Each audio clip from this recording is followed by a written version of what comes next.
There are always a lot of questions about how opioids like fentanyl get into this country. The National Financial Intelligence Agency says traffickers exploit banks and credit unions.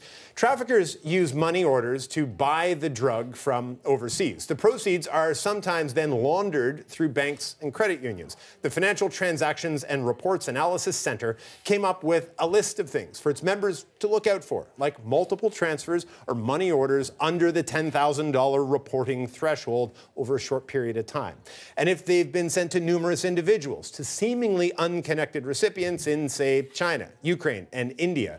Post office boxes as addresses and payments from cryptocurrency exchanges are also red flags. Basically, financial institutions are urged to look out for anything out of the ordinary.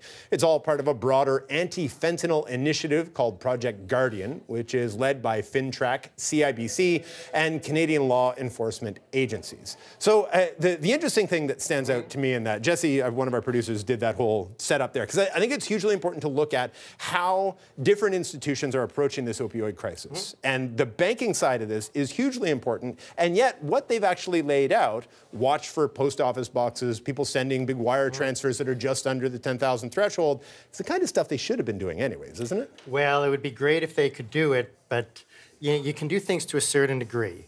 And you can watch out for things to a certain degree.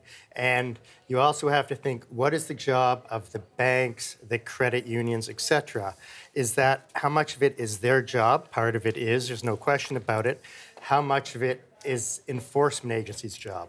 And the work just got a whole bunch tougher. You know, you talk about the different ways they do it. When I saw money orders, I said, money orders, this is the 21st century. Right. I mean, still done. The big problem here in many cases is going to be cyber currencies. Right, cryptocurrencies. Yeah. So cryptocurrencies, they can be used in a lot of nefarious ways and by a lot of nefarious people.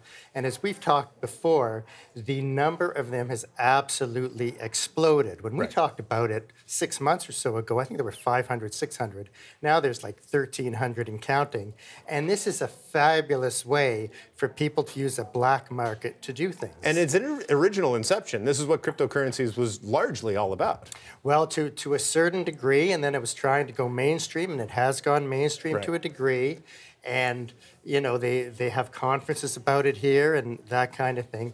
But a lot of it is still black market. And then a lot of people who get involved in it, a lot of the cryptocurrencies, a good portion gets wiped out. Right. And this is what's going on. So there's dangers there, too. And then to take it a step further, a lot of this is coming from China. Right. And we're looking for free trade with China. And I think that is a major danger, and I think this is one of the areas that underscores that danger, and I don't think we should have free trade with China. We should have lots of trade with China, but we have to be very, very wary.